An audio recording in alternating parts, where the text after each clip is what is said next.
Chapter 5, The Law of Karma and the Law of Forgiveness. Man receives only that which he gives. The game of life is a game of boomerangs. Man's thoughts, deeds, and words return to him sooner or later with astounding accuracy. This is the law of karma, which is Sanskrit for comeback. Whatsoever a man soweth, that shall he also reap. For example, a friend told me this story of herself, illustrating the law. She said, I make all my karma on my aunt. Whatever I say to her, someone says to me. I am often irritable at home when one day said to my aunt, who was talking to me during dinner, no more talk, I wish to eat in peace. The following day, I was lunching with a woman with whom I wished to make a great impression. I was talking animatedly when she said, no more talk, I wish to eat in peace. My friend is high in consciousness, so her karma returns much more quickly than to one on the mental plane. The more man knows, the more he is responsible for, and a person with a knowledge of spiritual law, which he does not practice, suffers greatly in consequence. The fear of the Lord, law, is the beginning of wisdom. If we read the word Lord, law, it will make many passages in the Bible much clearer. Vengeance is mine, I will repay, saith the Lord, law. It is the law which takes vengeance, not God. God sees man perfect, created in his own image, imagination, and given power and dominion. This is the perfect idea of man, registered in divine mind, awaiting man's recognition. For man can only be what he sees himself to be, and only attain what he sees himself attaining. Nothing ever happens without an onlooker, is an ancient saying. Man first sees his failure or success, his joy or sorrow, before it swings into visibility from the scenes set in his own imagination.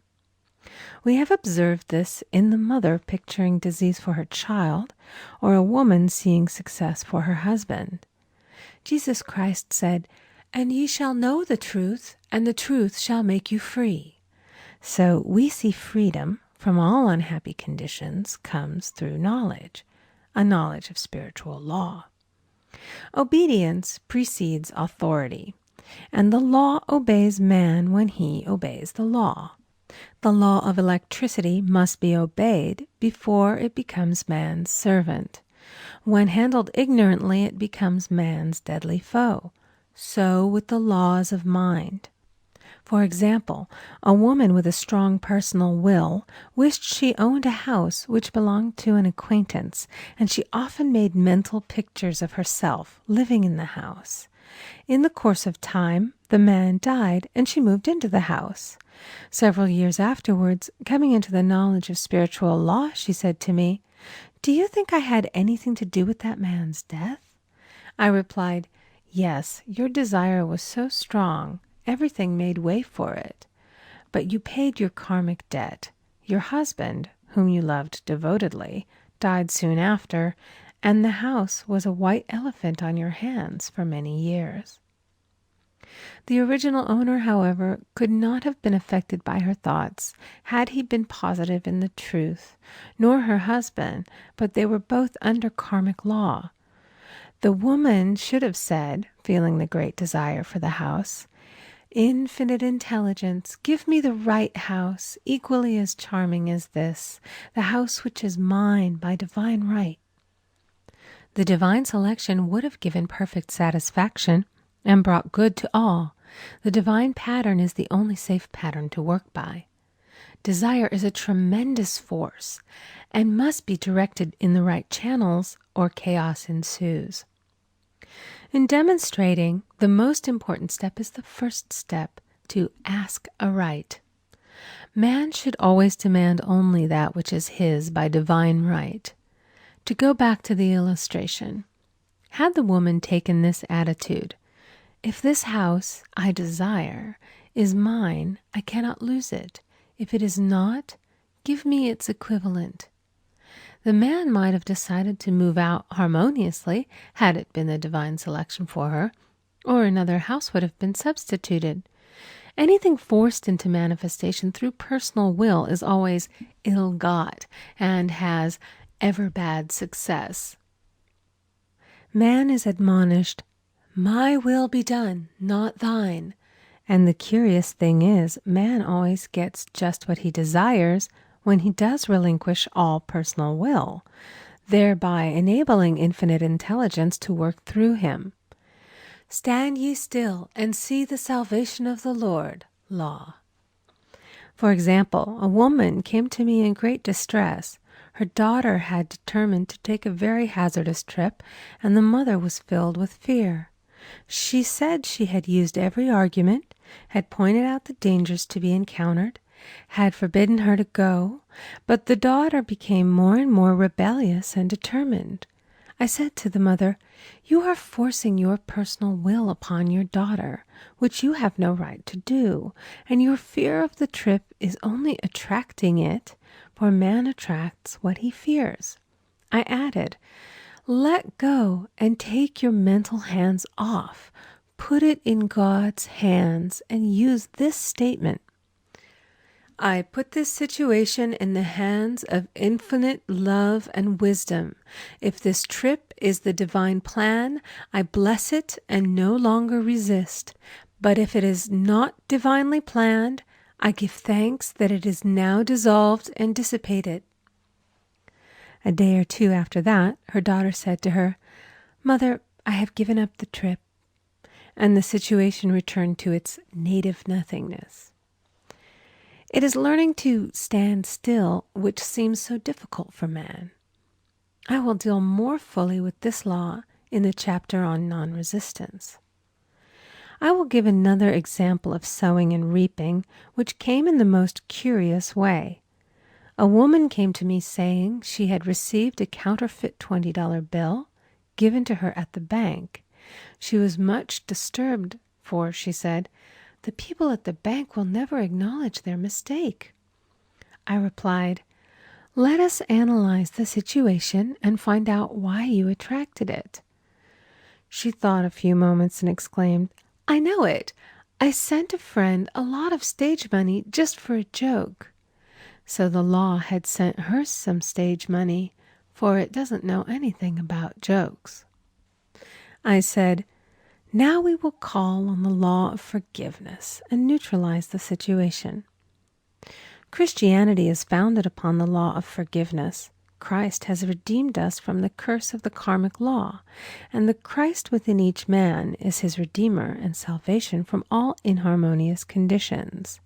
So I said, "Infinite Spirit, we call on the law of forgiveness and give thanks that she is under grace and not under law, and cannot lose this $20, which is hers by divine right." "Now," I said, "go back to the bank and tell them, fearlessly, that it was given you there by mistake." She obeyed, and to her surprise, they apologized and gave her another bill, treating her most courteously. So knowledge of the law gives man power to rub out his mistakes. Man cannot force the external to be what he is not. If he desires riches, he must be rich first in consciousness. For example, a woman came to me asking treatment for prosperity. She did not take much interest in her household affairs, and her home was in great disorder. I said to her, "If you wish to be rich, you must be orderly. All men with great wealth are orderly, and order is heaven's first law."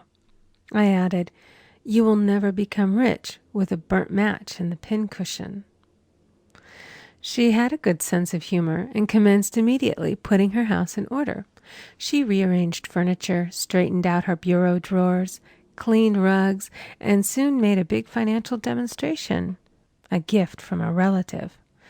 The woman herself became made over and keeps herself keyed up financially by being ever watchful of the external and expecting prosperity, knowing God is her supply. Many people are in ignorance of the fact that gifts and things are investments, and that hoarding and saving invariably lead to loss. There is that scattereth, and yet increaseth. There is that withholdeth more than is meet, but it tendeth to poverty. For example, I knew a man who wanted to buy a fur-lined overcoat. He and his wife went to various shops, but there was none he wanted. He said they were all too cheap-looking. At last he was shown one the salesman said was valued at $1,000, but which the manager would sell him for $500, as it was late in the season. His financial possessions amounted to about $700.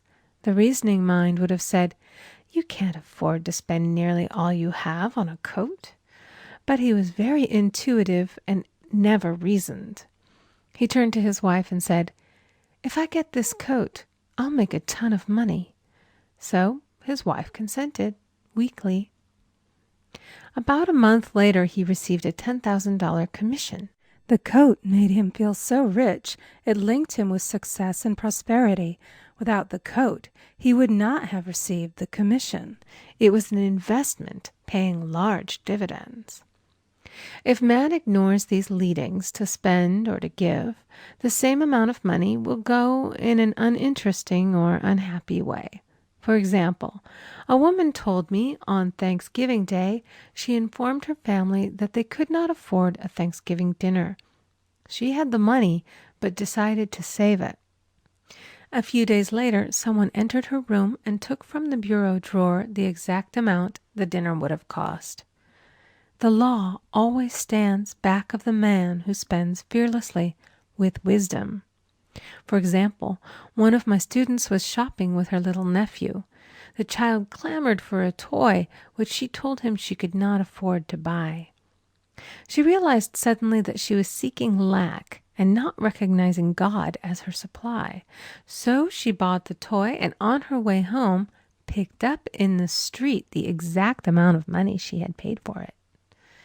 Man's supply is inexhaustible and unfailing when fully trusted, but faith or trust must precede the demonstration. According to your faith be it unto you. Faith is the substance of things hoped for and the evidence of things not seen. For faith holds the vision steady, and the adverse pictures are dissolved and dissipated, and in due season we shall reap, if we faint not. Jesus Christ brought the good news, the gospel, that there was a higher law than the law of karma, and that law transcends the law of karma. It is the law of grace or forgiveness. It is the law which frees man from the law of cause and effect, the law of consequence. Under grace, not under law.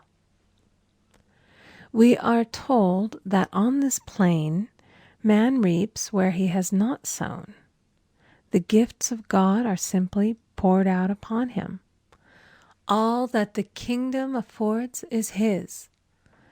This continued state of bliss awaits the man who has overcome the race or world thought. In the world thought there is tribulation, but as Jesus Christ said, "Be of good cheer, I have overcome the world." The world thought is that of sin, sickness, and death. He saw their absolute unreality and said sickness and sorrow shall pass away, and death itself, the last enemy, be overcome. We now know, from a scientific standpoint, that death could be overcome by stamping the subconscious mind with the conviction of eternal youth and eternal life. The subconscious, being simply power without direction, carries out orders without questioning. Working under the direction of the superconscious, the Christ or God within man, the resurrection of the body would be accomplished. Man would no longer throw off his body in death. It would be transformed into the body electric, sung by Walt Whitman, for Christianity is founded upon the forgiveness of sins and an empty tomb. Audio Jungle.